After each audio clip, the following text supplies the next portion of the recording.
दोस्तों अगर आप भी म्यूचुअल फंड में पैसा लगाते हैं तो ये बात आपको पता होनी चाहिए। जैसे दोस्तों जो लोग शेयर खरीदते हैं तो बहुत सारी दोस्तों कंपनियां हैं जो शेयर जब खरीदता है व्यक्ति तो उसको डिविडेंड देती है। डिविडेंड यानी लाभ। हाँ, जैसे मान लीजिए आपने टीसीएस का शेयर खरीदा था, मान लीजिए आपके पास 50 शेयर थे तो टीसीएस कंपनी ने कहा कि वो प्रति शेयर 15 रुपए देगी, है ना।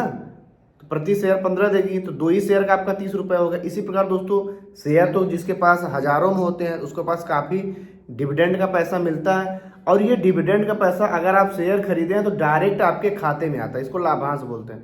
मगर दोस्तों जो लोग म्यूचुअल फंड कंपनियों को पैसा देते हैं, मान लीजिए हम लोगों ने किसी इक्विटी फंड लिया, small cap, large cap, mid cap, तो वो भी कंपनियां तो डिविडेंड देती हैं। तो चूंकि हमने अपने अकाउंट से तो शेयर खरीदा नहीं, सब लोगों ने हमने म्यूचुअल फंड एएमसी को दिया, एएमसी ने अपने अकाउंट से बहुत सारे शेयर खरीदा है। अब जो भी दोस्तों फंड हाउस होता है वो तो लाखों करोड़ों शेयर खरीदते हैं, इससे ज़्यादा खरीदते हैं। तो जब एक एक शेयर का 5 रुपया 10 रुपया तो ज़्यादा मिलता है, तो जो वो पैसा मिलता है वो सीधे एएमसी के खाते में आता है।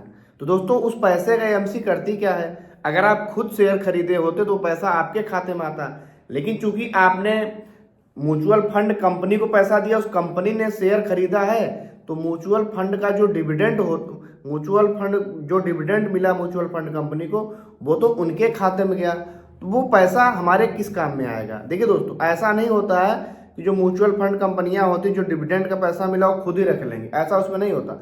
जब भी आप म्यूचुअल फंड में लेते हैं तो आपके पास 2 ऑप्शन होता है, डायरेक्ट ग्रोथ प्लान वाला म्यूचुअल फंड या तो रेगुलर प्लान वाला।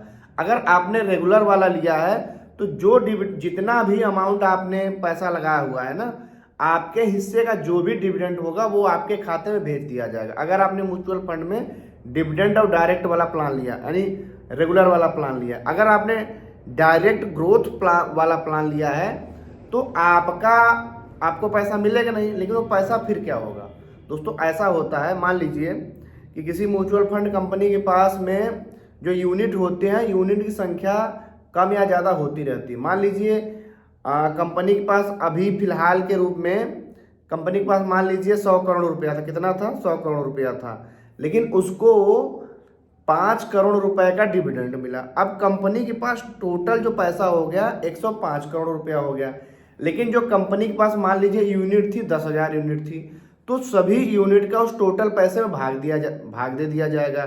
तो ऐसे सोचिए कि अभी के लिए मान लीजिए एक यूनिट का रेट 10 रुपया था, तो जब चूंकि अब कंपनी का एयूएम बढ़ गया है यानी उसके पास ज़्यादा हो गया, तो जब उसमें भाग देंगे तो आपका यूनिट का रेट बढ़ जाएगा, तो उससे आपको फायदा होता है। ऐसे आसान भाषा में समझिए, मान लीजिए कि आपके पास 100 रुपए थे, मान लीजिए आपका फंड हाउस है, आपके पास 100 रुपए थे, ठीक है, 10 रुपए आपको डिविडेंड मिला, तो आपके पास 100 रुपए थे, लेकिन अब आपके पास कुल पैसा हो गया है 110 रुपए। लेकिन ऐसा कल्पना करिए कि आपके पास 100 यूनिट ही थे, तो अगर आप 100 में 10 का भाग देंगे तो एक यूनिट का रेट 10 रुपया, लेकिन अब आपके पास चूंकि 110 रुपया हो गया, अब 110 में अगर आप 10 का भाग देंगे तो 11 रुपये आ गया, यानी प्रति यूनिट आपका 1-1 रुपया बढ़ गया। दोस्तों इसी प्रकार म्यूचुअल फंड कंपनियों के पास करोड़ों में रुपया होता है और उनको करोड़ों में भी डिविडेंड मिलता है। तो जो डिविडेंड मिलता है उनको एयूएम में जोड़ दिया जाता है, और जितनी भी कंपनी के पास यूनिट होते हैं, क्योंकि उसमें आपका भी यूनिट है, सभी यूनिट से भाग कर दिया जाता है। तो जब एयूएम बढ़ा है, यूनिट की संख्या वही है, जब भाग देते हैं तो सभी म्यूचुअल फंड इन्वेस्टर का जो यूनिट होता है उसका रेट बढ़ जाता है, यानी आपको इनडायरेक्ट फायदा होता रहता है। ऐसा परेशान न होइएगा कि म्यूचुअल फंड कंपनी सारा डिविडेंड का पैसा ले लेती, नहीं, वो पैसा री इन्वेस्ट कर दिया जाता है। सेबी का स्ट्रिक्ट नियम है, कोई भी म्यूचुअल फंड कंपनी डिविडेंड का पैसा अपने पास नहीं रख सकती। तो दोस्तों वीडियो को लाइक करिए, चैनल पर पहली बार सब्सक्राइब कर लीजिए। मिलते हैं आपसे अगली वीडियो में, तब तक के लिए